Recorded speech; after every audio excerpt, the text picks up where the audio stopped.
it made me think, this film made me think of burial traditions in different cultures, religions, and it made me realize, because I feel like the shroud could become a burial tradition at some point in this universe, and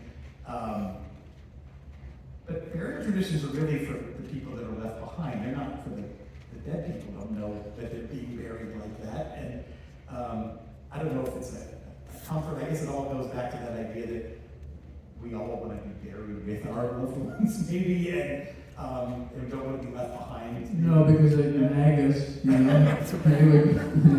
They would continue to nag us and bother us and ask us for things, and we don't want to be buried with them. But I mean, at the beginning of the movie, you know, there's a discussion. You see the body of Becca floating in a kind of chamber, and over her is hovering this kind of firefly soul, and this is the soul illuminating the body. And it's in the Jewish tradition, you don't cremate the body because the soul needs time to accept that it is finished with that body, and that it has to separate from that body that it has lived in for all those many years.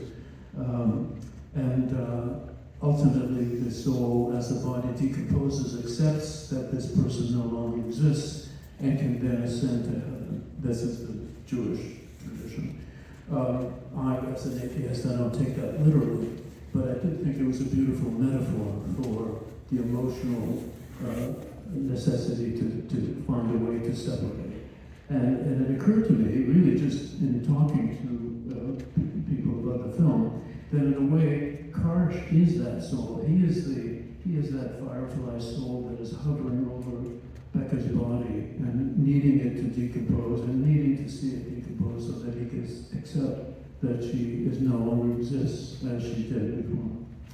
You know, people always use the term body horror when they talk about some of your films, and I think more than that, I think it's an admiration for the body and what the limits it can be pushed to, or the limitations bodies may have. Yeah, I mean, that's I think it was some journalist in 1983 they came up with body horror. I still can't figure out quite what it means. But I'm apparently the godfather of it. So maybe the godfather of something, I guess. So I was just wondering if you had a kind of philosophy about the way you present, like I said, like the limitations and even the extremes that bodies can be put to. No, I have no agenda. I really don't. I'm just, as I say, exploring. And of course, as one's life changes, you get older, you get married, you have children, suddenly that's very different. If you're an artist of any kind, you're going to incorporate some of those feelings and emotions and exuberances and depressions and whatever comes along with it. And if you live long enough to practice your art long enough, you will eventually be dealing with old age. I haven't come to that place yet.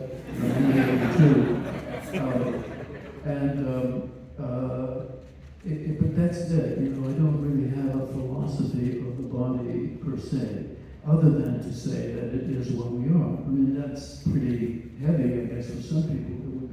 It would be unacceptable. The mantra in my last film, Crimes of the Future, was body is reality. And I think it's true. I think we are our bodies. And with all the limitations of it and the beauties of it, that's us. Hard to accept for some people.